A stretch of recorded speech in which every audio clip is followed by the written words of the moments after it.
Alors allez-y. Déjà vous présenter? Je vais me présenter. Alors bon, je m'appelle Jean-Paul Théry. Mon métier c'est architecte urbaniste, mais je suis retraité depuis un bon moment. Je continue à travailler en faisant des enquêtes publiques. Je suis né en Algérie à l'âge de 17 ans. Je ne sais pas quel âge vous avez là. 17 ans. Bon.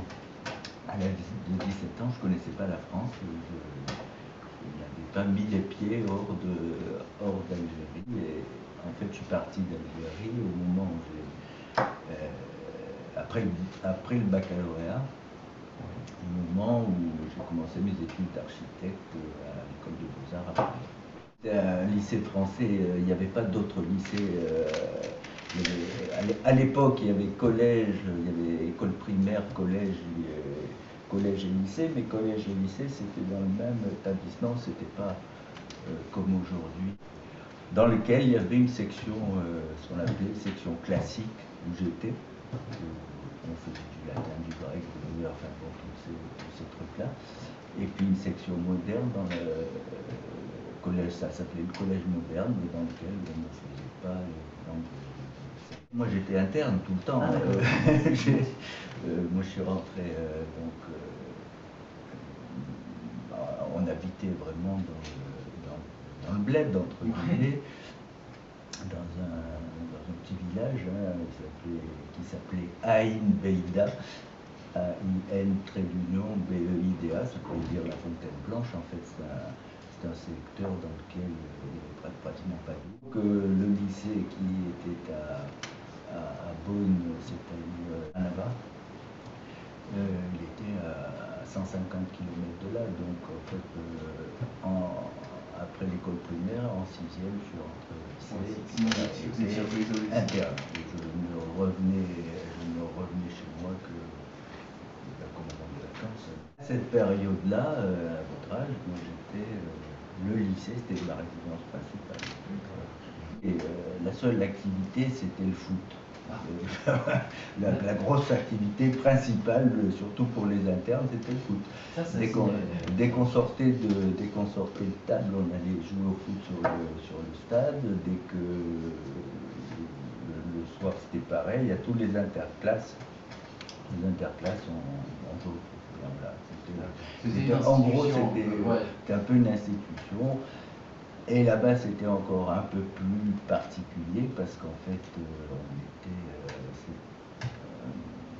en Algérie, il y avait une population très mélangée. Donc, partie de foot, en fait, c'était un peu une compétition entre ces différentes ethnies. Ça me paraissait complètement naturel comme Donc, il y avait la période lycée, internat, machin, et puis il y avait les retours pendant les vacances. On avait ce qu'on appelait des surprises parties, des booms, commencer sur boom, surprise party.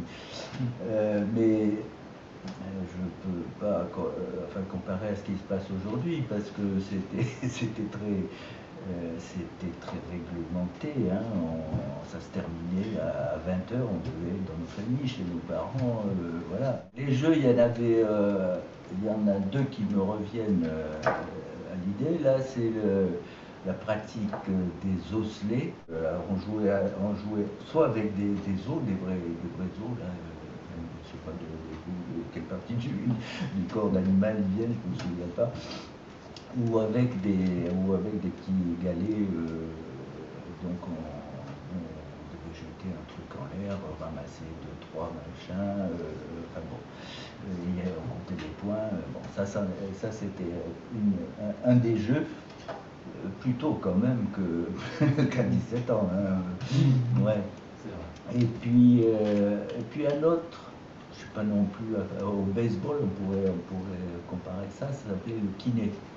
Alors le kiné, il y avait un petit bout de bois comme ça, qui était pointu aux deux extrémités, qui était posé en équilibre sur un caillou, et avec un bâton, on devait d'une part taper sur une extrémité du petit bout de bois pour le faire partir en l'air, et avec le bâton qu'on avait à la main, taper dedans pendant qu'il retombait pour l'envoyer le plus loin possible. Et puis la grande activité, mais qui se pratique même maintenant dans les pays du Sud, c'était le soir, à partir de 19 heures, par là, enfin 18 heures, 19 heures, on s'habillait proprement, etc. Et puis on allait dans la rue principale de la ville, et cette rue pour vêtements, monter, descendre, la rue, draguer, etc. J'étais un peu là pour retrouver les filles, les copines.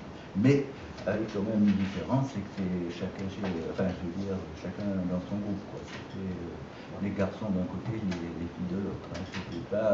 C'était pas des groupes mélangés.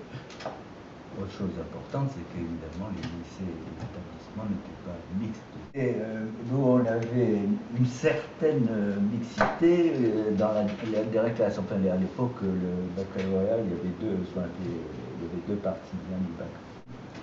L'externat seulement. Les quelques filles internes repartaient dans leur cinéma. Oui, le cinéma, mais enfin bon, c'était toujours très en retard.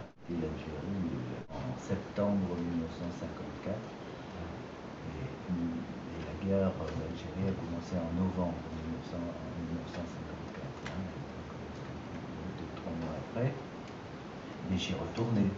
J'ai retourné de loin en loin, parce que c'est pas ce voyage. Et effectivement, donc, ma famille est partie plus tard, à la fin de la guerre. Est-ce que de passer de l'Algérie en France a vraiment changé vos pratiques culturelles, votre mode de vie? Bien sûr, rien à voir. Non, il n'y a aucune comparaison, c'est possible. Par exemple, vous faisiez quoi de plus ou vous faisiez plus quoi?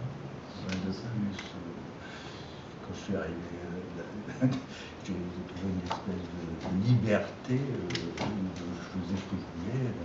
Du coup, j'ai fait n'importe quoi.